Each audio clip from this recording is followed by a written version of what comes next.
تو یا ایھا الذین آمنوا ادخلوا فی السلم کافہ، اے ایمان والو مکمل اسلام میں داخل ہو. اور دوسری آیت ہے انا اعطیناک الکوثر فصل لربک وانحر ان شانئک ھو الابتر. اصل میں پورا اسلام میں داخل کیسے ہوگا انسان؟ آج مسئلہ یہ ہے کہ ہم چونکہ بائے بورن مسلمان ہیں، پیدائشی مسلمان ہیں، کچھ رسومات کی حد تک تو سب لوگ ہی اسلام کو فالو کر رہے ہیں، لیکن اس سے ایک اسٹیپ آگے جانے کے لیے تیار نہیں ہے. اسلام کو اوڑھنا بچھونا بنانے کے لیے تیار نہیں ہے. ایک خوف ہے لاشعور میں کہ پتہ نہیں کیا ہو جائے گا. لوگ کہیں گے یہ پروفیشنل مولانا بن گیا. یہ تو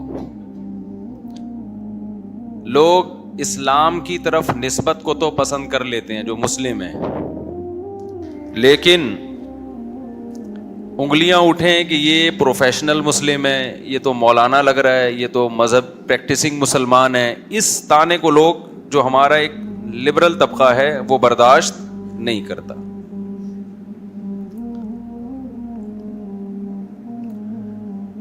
یہ ایک بڑا مسئلہ ہے کہ جو چیز آپ دنیا میں برداشت نہیں کر رہے، آخرت میں اس کی طرف نسبت کو پھر کیسے پسند کرو گے آپ؟ یعنی آپ یہ دنیا میں نہیں چاہتے کہ میری طرف لوگ اشارہ کر کے کہیں کہ یہ پریکٹسنگ مسلم ہے. یہ جس کو آج کی زبان میں کہا جاتا ہے مولانا ٹائپ کا آدمی. ایک تو مولانا ہوتے ہیں جو مدرسوں میں ہم جیسے لوگ فارغ ہوتے ہیں، ایک ہوتے ہیں مولانا ٹائپ کے، جیسے یہ بیٹھے، آج تو پورے مولانا ہے میرا خیال. یہ بیٹھے ہوئے ہیں، ٹوپی رکھی ہوئی ہے، داڑھی ہے. یہ بھی بیٹھے ہوئے بغیر ٹوپی کے، لیکن بہرحال داڑھی ہے ان کی. یہ بیٹھے ہوئے ہیں، اس کو کہتے ہیں مولانا ٹائپ کا. تو لوگ نہیں چاہتے کہ ہم دیکھنے میں مولانا ٹائپ کے لگیں. ایک زمانہ تھا لوگ یہ چاہتے تھے ہم لگیں دیکھنے میں، جب مسلمانوں کی حکومتیں تھیں، ریاستیں تھیں، اسلامی خلافت تھی، تو اس وقت عزت دینداروں کی زیادہ تھی. آپ حیران ہوں گے کہ فقہائے کرام نے ایک مسئلہ بیان کیا ہے ماضی میں کہ داڑھی سفید کرنا جائز نہیں ہے. آپ حیران ہوں گے، داڑھی کالی کی جاتی ہے، سفید کہاں کی جاتی ہے؟ لیکن اس زمانے میں لوگ داڑھی سفید کر لیتے تھے. وجہ کیا ہے؟ سفید داڑھی والوں کی عزت بہت تھی. جو ایجڈ لوگ تھے، بوڑھے لوگ تھے، ان کی عزت بہت زیادہ تھی. لوگ کہتے تھے یہ میچور ہیں، ان کی ایج بڑھ گئی ہے، ان کا تجربہ زیادہ، ان کا تقویٰ نیک عمل زیادہ، تو ان میں میچورٹی پیدا ہو گئی ہے. وہ میڈیکل سائنس کی فیلڈ میں ہوں تو بھی عزت زیادہ، عالم دین ہو تو بھی عزت زیادہ، کوئی حکیم ہو تو بھی عزت زیادہ، کہ یہ میچور ہو گئے ہیں. ایک بزرگی ہے ان کے اندر، یہ دعا کریں گے دعا قبول ہوگی، یہ دم کریں گے دمادم ہو جائے گا. تو سفید داڑھی والے کی مسلم سوسائٹی میں عزت اتنی تھی کہ لوگوں نے اپنے آپ کو بزرگ شو کرنے کے لیے داڑھیوں کو کیا کرنا شروع کر دیا تھا؟ سفید. تو میں آپ سے اس کر رہا ہوں، کلچر جو ہے نا، جس کو عزت دار سمجھنا شروع کر دے تو لوگ ویسا بننے کی کوشش شروع کر دیتے ہیں، اور کلچر جس کو کمتر سمجھنا شروع کر دے لوگ اس کو کمتر سمجھنا شروع کر دیتے ہیں. کلچر بڑی عجیب چیز ہے. بعض دفعہ یہ صحیح لے کے جا رہا ہوتا ہے اور بعض دفعہ یہ غلط لے کے جا رہا ہوتا ہے، بعض دفعہ صحیح بھی لے جا رہا ہوتا ہے. کلچر ایسی عجیب چیز ہے، آج کل انگلش آنا پڑھا لکھا ہونے کی علامت سمجھا جاتا ہے، اور بعض دفعہ اردو نہ آنا نیک ہونے کی علامت ہے.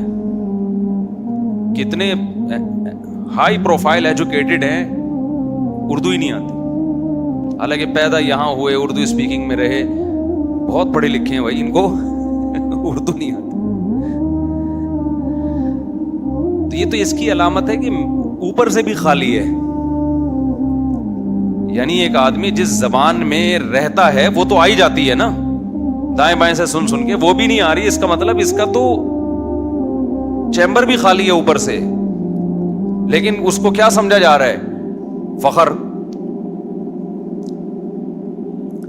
آپ کتنی الٹی بات انگلش میں کہہ دیں, مان لیں گے لوگ اس کو, یار پڑھا لکھا آدمی. بہت سے مذہبی اسکالر اس چیز کو کیش کراتے ہیں. بات 100% غلط ہوتی ہے, لیکن چند انگلش کے الفاظ استعمال کر کے وہ یہ بھرم دیتے ہیں کہ یہ ایجوکیٹڈ لوگ ہیں, پڑھے لکھے لوگ ہیں, حالانکہ وہ بات 100% غلط ہوتی ہے. اچھا, میں چونکہ دنیا میں ہر طبقے سے ملتا ہوں, میں ایسے ایسے ٹائپ کے لوگوں سے ملا ہوں نا کہ آپ حیران ہو جائیں کہ اس ٹائپ کی بھی دنیا میں لوگ پائے جاتے ہیں. میں نے دیکھا ہے کہ جن کو بہت اچھی انگلش آتی ہے نا, وہ اردو میں بات کرتے ہیں. یہ اکثر میں نے دیکھا ہے. یعنی جب اردو لوگوں میں بیٹھے ہوں گے, اور جن کو بہت اچھی نہیں آتی وہ انگلش میں بات کی کوشش کرتے ہیں. جن کے پاس بہت زیادہ دولت ہوتی ہے وہ بلا وجہ دولت کو اڑاتے نہیں ہیں. جو جدی پشتی مالدار ہوتے ہیں, جس کے پاس نیا نیا پیسہ آتا ہے, وہ دولت شادی بیاہ کے موقع پہ بہت زیادہ اڑاتا ہے. یہ ایک انسان کی ایک نفسیات ہے, کیونکہ وہ اس میں فخر محسوس کر رہا ہوتا ہے. جو جدی پشتی مالدار ہیں انہوں نے تو دولت دیکھی ہے, ان کو شو مارنے کی ضرورت ہے نہیں. جو کبھی کبھی اونٹ لے کے آتے ہیں وہ ولاگ بھی بناتے ہیں, بچوں کو اونٹ پہ بٹھا کے سواری, جیسے ہم فرسٹ ٹائم لے کر آئے نا. اب ہر سال اگر لاتے رہیں پھر تھوڑی بنائیں گے ولاگ, پھر تھوڑی بچوں کو بٹھائیں گے. تو کبھی یہ ویسے ہی شوق کے طور پر ہوتا ہے, کبھی ایک ٹھڑک ہوتی ہے انسان میں شو مارنے کی. کہتے ہیں نا نیا نیا پیسہ آیا ہے, سنا ہوگا نا, یہ اترانا شروع کر دے کوئی آدمی تو کیا کہتے ہیں, یار پیسہ اس کے پاس نیا نیا آیا ہے. اچھا, یہ جن کو تھوڑی تھوڑی انگلش آتی ہے, پوری نہیں آتی, یہ بھی دیکھ رہے ہوتے ہیں کہ سامنے والے کو ایسا نہ ہو پوری آتی ہو. یہ بھی خطرہ ہوتا ہے. اور ایک آدمی نے کسی سے کہا کہ تجھے انگلش آتی ہے, اس نے کہا ہاں آتی ہے. اس نے کہا پھر اردو میں ہی بات کر. ٹھیک ہے نا, پھر اردو میں ہی بات کرتے ہیں. کسی بھی زبان کا آنا یہ بہت اچھی بات ہے. انگلش تو ایک بین الاقوامی زبان ہے, اور انگلش کا نہ آنا میں سمجھتا ہوں اس زمانے میں ایک عیب ہے. یہ کوئی خوشی یا فخر کی بات نہیں ہے. زبانیں تو جتنی آ جائیں اچھا ہے نا, لیکن ہر چیز کو اس کا حق دینا چاہیے, یہ بات سمجھنے کی ہے. جو جس کی جتنی ویلیو ہے اس کو اس کی ویلیو سے بڑھانا نہیں چاہیے. زبان آنے سے ایک بیریئر ختم ہوتا ہے, ایک رکاوٹ ختم ہوتی ہے, آپ اپنی بات دنیا تک پہنچا سکتے ہیں. یہ بہت بڑا فائدہ ہے, لیکن اس سے زیادہ نہیں ہے. اس کا علم سے کوئی تعلق نہیں ہے.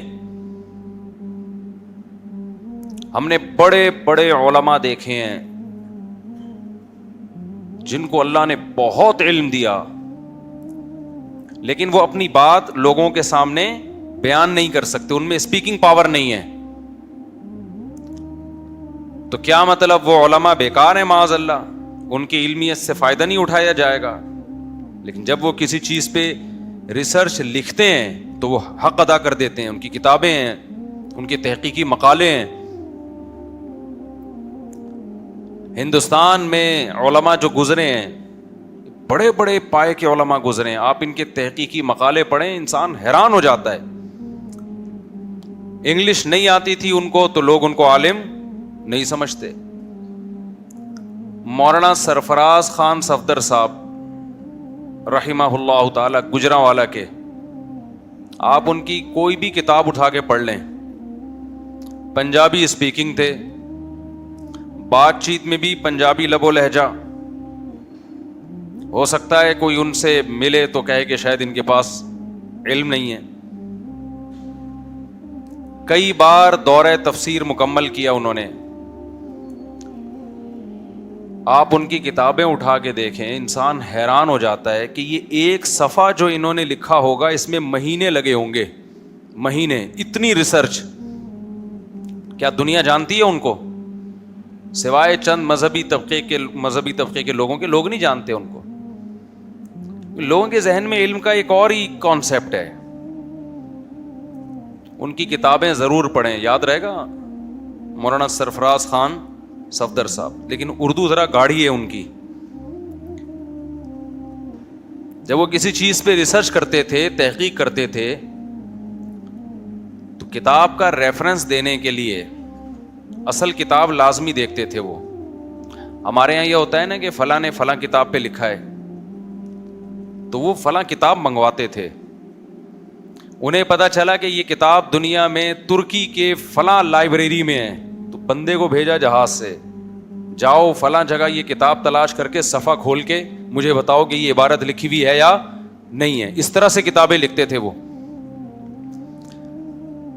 عوام میں مشہور ہونا ایک الگ چیز ہے, اسپیکنگ پاور کا آنا ایک الگ چیز ہے, اور علم کا ہونا ایک الگ چیز ہے. جس شعبے سے متعلق آپ تحقیق کرنا چاہ رہے ہو تو اس شعبے کے ماہرین کی کتابوں سے آپ کو فائدہ اٹھانا پڑے گا, اس کے بغیر آپ اس شعبے میں ترقی نہیں کر سکتے.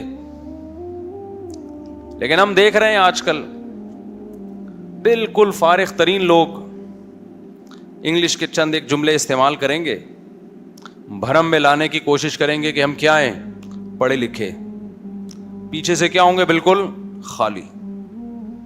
اس کا یہ مطلب نہیں کہ جو اسکالر انگلش استعمال کر رہا ہے آپ میری تقریر اس پہ فٹ کر دیں کہ یہ فارغ آدمی ہے. ان میں پڑھے لکھے بھی ہوتے ہیں. میرا مقصد ہے صرف پڑھا لکھا ہونے کے لیے اتنا کافی نہیں ہے کہ آپ انگلش میں اپنی بات کر رہے ہیں, اتنا کافی نہیں ہے.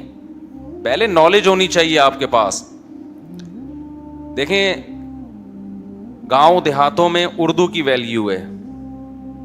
ہمیں یاد ہے ہمارے ایک ریلیٹیو نے بتایا کہ ان کے دادا لاہور سے کراچی آئے, پرانی بات ہے 1960 یا 65 کی, تو لاہور جا کے کہنے لگے کہ کراچی کا بچہ بچہ پڑھا لکھا ہے, اردو میں بات کرتا ہے.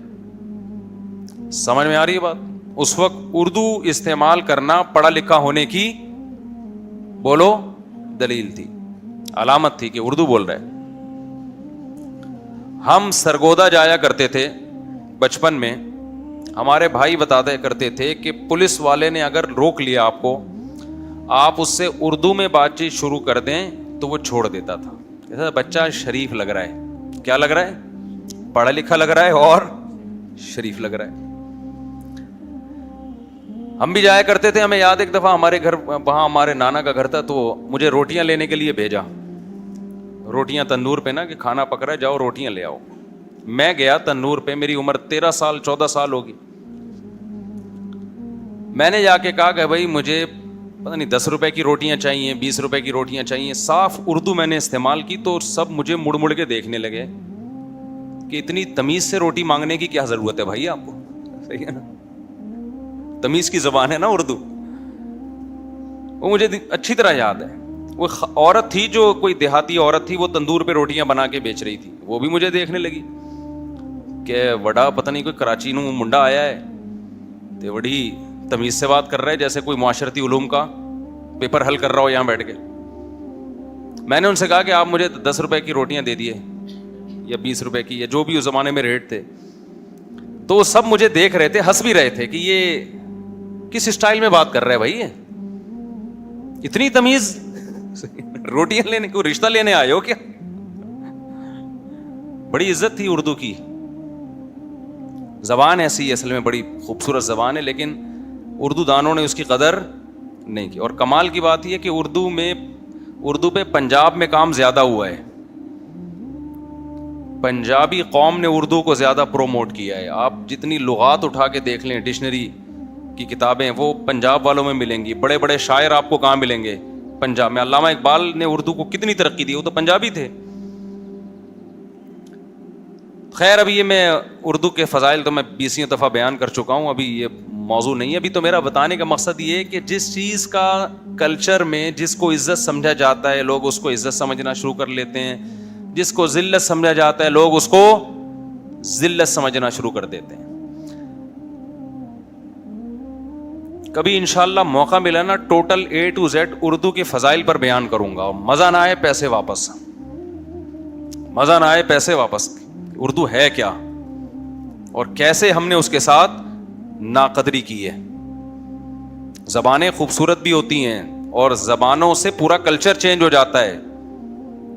دیکھو جس قوم کی کا جو کلچر ہوگا نا اس کا اثر اس کی زبان میں آتا ہے. قوم تہذیب یافتہ ہوگی تو زبان کیا بن جائے گی؟ تہذیب یافتہ. اردو زبان مغل بادشاہوں کے دور میں ان کے درباروں میں بنی ہے, یہ ترقی کی ہے اس نے. تو بادشاہوں کا جو ایٹیٹیوڈ ہوا کرتا تھا نا, تمیز والا ہوتا ہے بادشاہوں کا, بدتمیزی والا ہوتا ہے. بادشاہ کبھی شہزادے سے ایسے بات کرتے ہیں دفاع ہو یہاں سے, بے غیرت, اس معذرت کے ساتھ ممبر پہ گالیاں دینا مقصد نہیں ہے. بادشاہ لوگ اس طرح بات کرتے ہیں. بادشاہ کو تو بادشاہوں والا اسٹائل ہوتا ہے نا, ذل سبحانی, آپ زردہ کھائیں گے کہ بریانی. ہمارے گھر میں جب گھر والوں نے پوچھنا ہو کہ آپ کیا کھائیں گے, مختلف اسٹائل ہیں پوچھنے کے. بادشاہوں کے ہاں وہی ذل سبحانی, کیا چلے گا, زردہ کی بریانی. تو خیر وہ اسٹائل ہوتا ہے بادشاہوں کا, نہیں بھی ہوتا, آج کل نہیں ہوتا, لیکن پہلے زمانے میں بہت ہوا کرتا تھا. لشکر اردو کہتے ہیں لشکر کو, ترکی زبان کا لفظ ہے یہ. تو لشکر, تو ہندوستان میں دنیا کی بہت ساری قومیں جمع ہوئی ہیں. تو ان قوموں کے جمع ہونے سے ایک زبان وجود میں آئی ہے. چونکہ گورنمنٹ کا, بادشاہوں کا تمام لشکروں سے تعلق تھا نا, تو وہ جو زبان ایک وجود میں آئی ہے اس کو سب سے زیادہ ترقی ملی ہے بادشاہوں کے محلات میں. میں نے برما میں جو بہادر شاہ ظفر آخری بادشاہ تھا اس کی شاعری دیکھی ہے لکھی ہوئی. بادشاہ بہت بڑا شاعر تھا, کیا شاعری تھی اس کی, آپ حیران ہو جاتے ہیں. تو جو قوم جس کی زبان ہوتی ہے بالآخر وہ کلچر اس کی زبان میں آتا ہے.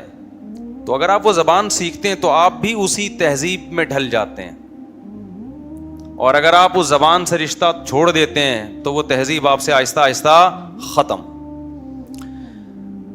میں سندھ کی کسی بڑی یونیورسٹی میں تھا, تو وہاں جو وائس چانسلر تھے انہوں نے مجھے بلایا, سندھی اسپیکنگ تھے, بہت ایجوکیٹڈ ماشاء اللہ. انہوں نے کہا کہ بیٹا ہم کراچی جایا کرتے تھے تہذیب سیکھنے کے لیے بچپن میں. ہمارے والدین کہتے تھے کراچی کے اسکولوں میں پڑھو, وہاں کیا سیکھ کے آؤ گے. حالانکہ ان کی سندھی خود ایک بڑی میٹھی زبان ہے,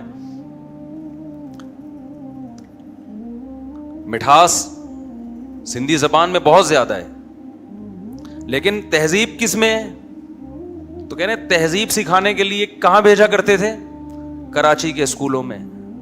میں نے کہا انکل کس طرح, ذرا اس کو تھوڑا سا ایکسپلین کریں. کراچی کے اسکول اور تہذیب, استغفر اللہ, مجھے تو الٹی آنے لگی سن کے. کراچی کے اسکول اور کیا سکھا رہے ہیں, اب کے حالات دیکھ. تو کیا ہو گیا, لگایا ہی نہیں ہے. تو میں نے کہا, انہوں نے کہا کہ دیکھیں کراچی میں یہ سکھایا جاتا تھا کہ ہاں نہیں بولنا, کیا بولنا ہے, جی بولنا ہے. ادھر آؤ یہ نہیں, ہمیں ہماری جو ٹیچرز تھیں وہ پڑھاتی تھیں, بولتے ہیں ادھر آؤ نہیں بولتے, ادھر آئیے. کیا کہتے ہیں, ادھر آئیے, بیٹھیے, جائیے, کھائیے, آئیے. سمجھتے ہو کہ نہیں سمجھتے, دفع ہو جائیے. تو کہہ رہے ہیں بڑے تمیز کا بچہ بن کے آتا تھا جو کراچی کا پڑھا ہوا ہوتا تھا. یہ ونس اپون اے ٹائم کی بات کر رہا ہوں, ایسا نہ ہو تمیز کے لیے کراچی میں اسکولوں میں آپ بچوں کو داخل کروانا شروع کر دیں.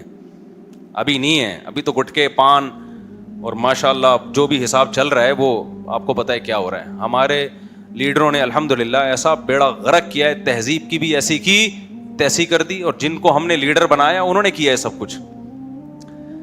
ڈیٹیل میں جانے کی ضرورت ہی نہیں ہے, وہ سب کو پتہ ہے. وہ راحت اندھوری کہا کرتے تھے نا, میں نے کہیں انڈیا میں پولیس کے خلاف ایک شاعری کی کہ پولیس چور ہے, تو پولیس والا نے بلایا کہ تم نے ہم کو چور بول دیا.